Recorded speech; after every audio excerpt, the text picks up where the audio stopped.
To wrap up the show, let's talk a little bit about the Cowboys as TJ's donning the big D symbol on his hat. It's almost that I'm time, not gonna man. act like I'm getting hyped for preseason. I'm sorry. I was gonna act like it. I can't. I can't. We are almost there. This has been a dreadful Almost. offseason. Almost there. I'm afraid I am almost drinking the Kool-Aid. I'm getting to that point again in the offseason where I'm like, man, I'm itching. I'm watching Caleb Downs find a way to have a PBU against CeeDee Lamb in the red zone. I'm seeing George Pickens making more ridiculous catches. I'm seeing Quinnen Williams get paid, by the way. Big topic as of late coming out today, or at least Monday afternoon. Quinnen Williams getting his money, by the way, and Stephen Jones having a choice quote, which I'll talk about in a few minutes. But so far through Cowboys training camp, what are some of your takeaways with this roster? Well, I mean, you remember Dak Prescott saying that this was what, the greatest offense of all time? The Gotti. The Yep, the Gotti. Um, I mean, I don't know if that holds up, but I mean, I've been pretty impressed. You were talking about it earlier. I mean, George Pickens, of course, on that franchise tag right now, playing on another contract year, another prove it, not even a prove it year, honestly, of course. He's already proved it. He's already an, all around wide receiver, a wide receiver one on almost any other team. He's been showing it in training camp. He's been great. I think this offense is going to be great. CeeDee Lamb addressing the drops. Now, I don't know if that's going to be another issue this season for him, but at least he's acknowledging it. I like that. I like how this mentality of this offense has been. It feels like it's a different vibe going into this season as it has been in previous seasons. It really feels like they know what they are. They're the number one offense in the NFL for majority of the year last year, and they understand it. They're walking the walk, they're talking the talk, and I'm excited to see them on the field. Obviously, not that much in preseason, probably not at all. We aren't going to see the entire starting unit out there, but once they go out there against the New York Giants at MetLife Stadium in week one, I expect a good 30-pointer at least from this offense, from what they're all talking about, all the hype. A MetLife Stadium that'll have the artificial turf, by the way, back on the field. Again, the Yep. FIFA World Cup hosting its final there and a host of other games at MetLife with the natural grass catering to the soccer players. But once the NFL guys come back, forget about the grass. You're getting back on the reusable turf and injuring your ACL. But the Dallas Cowboys, I look at this roster, man, and there's a lot to be hype about. There's a lot to be hype about. Now, I don't know if I would have done the whole Gotti thing right there. This team already has a target on its back. It's the freaking Cowboys. We know this, all right. And that's why I'm sure they felt confident. It's like, love them or hate them, you're gonna talk about them, you're gonna watch them. Might as well gas up our offense. I And mean, they this have the is, yeah. talent. It's Yeah, what it's Dak gonna, always does. He always hypes them up, yeah. overhypes them. He dapping up Tom Brady after the week one loss, saying we'll see you later this year, talking about the playoffs, all this stuff. The Yeah, Commanders, the NFC East division hat, or I believe the playoffs clinched hat, whatever it was, a few yeah. years back, and him being like, I want a different hat on. He's always Hopefully, talked. He's always talked. hopefully they back it up because there's a part of me that thinks this team is they walk a little different. And then you see, Schottenheimer cussing them out, say yesterday, I believe, or Sunday afternoon, rather, making them run circuits because they did not start practice off the way they wanted to, and that went viral on Cowboys Twitter, making these, millionaires run basically like they're high schoolers in a way, and in a way, that's what some Cowboys fans have been asking for, the tough, hard-nosed coach that takes no BS. And we've seen how this team, we've talked about in the past, we know if the Cowboys are going to win or lose in the first quarter, the first drive sometimes.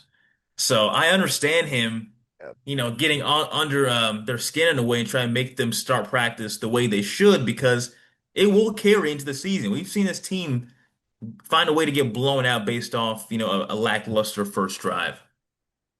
Yeah, and I mean it's been a Cowboys code of law for the longest time. I swear it's not just us. I mean, I feel like everyone understands how they play in that first quarter. It's so obvious if they're gonna win or lose. Yeah, It's it's crazy. ridiculous. But And I mean, hey, flipping it to the other side of the ball, of course, that's the one that has the biggest question um, on this for these Dallas Cowboys. Look, I think I've liked it so far. We've already talked about, you were talking about Caleb Downs a little bit earlier. Jay Sean Barham looking Mm. pretty good. Looking like a dog in camp, which I did Yeah. not expect. Did not Yeah, expect. he's been great. I loved him as a third round pick. I'm happy that they got him, and I think it's going to be a good fit for him. Demarion Overshone, hopefully having his first healthy season, fully healthy season. Yep, hook 'em horns right there. And Kenneth Murray's off the team. So I mean, what can you ask for? It looks like it's trending upwards. The only way they can go is up from last season, and I'm liking the progress so far. I don't know about you. These DBs, are looking, the most strong behind the D line in a way for this defense. I think there's so much depth on this D line. Being that Solomon Thomas, all respect to him. At this time last year, I saw Vosh Lombardi talking about this on his Twitter, but at this time last year, our starting two tech was Solomon Thomas. Hmm. So, or Hmm. one tech, excuse me. But you Hmm. think about that, and I'm like, man, this team has come a long way with Quinnen Williams getting the bag and Kenny Clark and a host of others that are, on the edge that are just, a big, edge by committee in a way. And who knows what And Rashad Gary's going to do for the team oh too. yeah, Rashawn Gary too, getting him who should have been in that Micah deal initially. Should have. But Caleb Downs, man, cannot talk about this new Cowboys defense led by Christian Parker, who seems like an absolute nut who is about to sheriff this defense. Seeing what he's doing in camp right now, there's a guy who I've never been so sure will be a star in the NFL, and it's amazing that he dropped all the way past 10 for the Cowboys. It just blows Pretty my mind, wild. honestly. It's It pretty blows wild. my mind. He's come a long way. He looks a lot more polished. I mean, and he was fantastic in college, don't get me wrong. He had a great game against Texas, but when he was at Alabama, you know that. When he was at Alabama, man, he was getting cooked by those wide receivers from Texas, and he's come a long way. He's come a long way. I've definitely turned around from him because I was not a big fan of him back then, but yeah, he's looking great. And there's some guys who just earn respect all throughout the league. And as a rookie, it seems like even the other stars who know they'll go against the Cowboys, say like Malik Neighbors, who I don't know if you've seen that clip of him once the Cowboys drafted Caleb Downs, where he's just cocking his head back in a way, saying like, "Oh my God, I'm gonna have to go against this monster," in a way. So Caleb Downs, it's gonna be fun to watch him. But before we get out of here, I want to talk about this quote real quick by Cowboys executive vice president Stephen Jones. I don't know if you saw it with Quinnen Williams' new deal.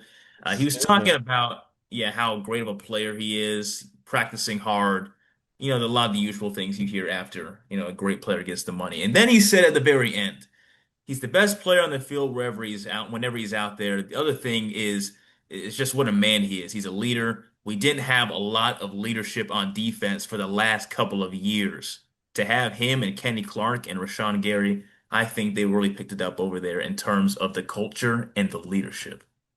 Woo! Interesting. Interesting. Wow. Few digs there. Few digs there. Literally. Few digs there, no pun intended. He's in that list too, I bet. I'd have to assume too. And when I see that, I go back to Micah in the midst of these contract negotiations where he's just laying out on the table near the sidelines. That iconic image of him before he gets traded off, just laying down there at the table behind the benches. Look, Micah Parsons did some great things for this team. That's without question. Multiple All-Pro selections. Unfortunately, he got hurt last season after the trade to Green Bay, but there were legitimate concerns about his leadership, legitimate concerns in Dallas about his Mhm. leadership. And if I'm hearing this from Stephen Jones, you have to think that what he's seeing right now is positive. This doesn't feel like drinking the Kool-Aid kind of thing right here. It seems like the concerns were legit, and they really wanted to get this guy out of here, or at least not out of here, but they wanted someone who could be a better leader than what he was offering. And they've built a defense now that has multiple guys who want to lead. I don't think he's even taken. I mean, I know he's taking a shot at Micah. I kind of made a joke about him talking about Trayvon Diggs. I also think he might be talking about DeMarcus Lawrence. And his quote about being like, "Hey, I mean, what, love the Cowboys, but we'll never win a Super Bowl there," which he kind of he went to Seattle, won a Super Bowl right away. But I mean, what's a leader if your leader's thinking that, like, I mean, that's not a good sign, obviously, for mentality, for the whole rest of the defense as well. Who knows what else who knows what he's feeding to the other team, or not to the other team, to the other defenders. I don't know. I mean, I'm first of all props, or second of all, I guess props to Jerry, Stephen Jones for getting this deal done. Um, don't know where the George Pickens money is going to come from, but we'll figure that out later down on the road. But I mean, this is a star player that we're able to re-sign with no issues. Now, obviously, he hasn't proven that or hasn't been a Cowboys star yet. He's only had just a few couple of games with the star on his helmet, but we've already seen what he does. He's already been a Pro Bowler. He's going to be one of the leaders on this defense coming up. And I mean, look, got him signed, no issues. No agent mess, no nothing, no Stephen It's Jones, honestly amazing. no training in Cabo. We I mean, look, it was that easy. It's never been that easy for the It's Cowboys. crazy. So, It doesn't feel real. And I was just about to say that, like, it's crazy to me how this whole offseason for the Cowboys, not just with Quinnen Williams, we have some big controversy every year. It could be the arrests, it could be someone in trouble with the law, it could be contract negotiations not heading the direction that they should. It could just be a bad quote that's loomed over the organization the whole summer. It could be an injury. And so far, fingers crossed, knock on wood, look, this team is, they haven't had anything cursed happen to them yet. And Lord, I hope this does not come back to bite me. But man, it's been surprising to watch this team just have a normal offseason. A normal offseason. yeah, I'd love a preseason where the biggest controversy is CD Lamb getting ran over by a referee. That's what I Literally. that was a big controversy, and that was not nearly the biggest problem from last year. If that's the biggest thing we have in preseason, we have done amazing. I mean, we've seen Zeke touching a woman's breast. We've seen Zeke not finding a way to, get the money he's wanted. We've seen Yep. Zach Martin hold out. We've seen guys Dagmar get and in hold trouble, out. That one numerous was guys get in really trouble with the bad law. too. Oh man, the Zach Martin holdout was bad, bad. Yeah. Zach Martin tearing his ACL. I mean, yikes. Yikes. Whole lot of stuff we've seen for the Cowboys offseason. Hopefully treading in the right direction ahead of the 2026 kickoff. But that'll do it for episode 124 of the 214 Sports Show. We do thank you for joining us again for another episode after a little bit of a break. We do invite you to like and subscribe to full-length episodes on YouTube. We post every Monday usually, but this time we'll post on Tuesday. Uh, Cowboys joint practice coming up also later on this Tuesday. And then the preseason game will be going on against the defending Super Bowl champion Seahawks this Saturday at 7 p.m. Central. Can't wait to watch that for the Cowboys. But we do invite you to share this episode to anyone you know. We love talking Dallas Fort Worth sports and made us love sports. All the Cowboys, Rangers, Stars, and Mavs talk. We can't get enough of it. Also, rest in peace, Don Nelson. NBA legend, also coached the Mavs, drafted Dirk Nowitzki in the late 90s, and um, coached this team along with Steve Nash and Nowitzki all the way to '05. So rest in peace to Don Nelson. We post a lot of short form content, some, remembering where you were kind of content here and there on our socials as well on X/Twitter and YouTube and Instagram and TikTok.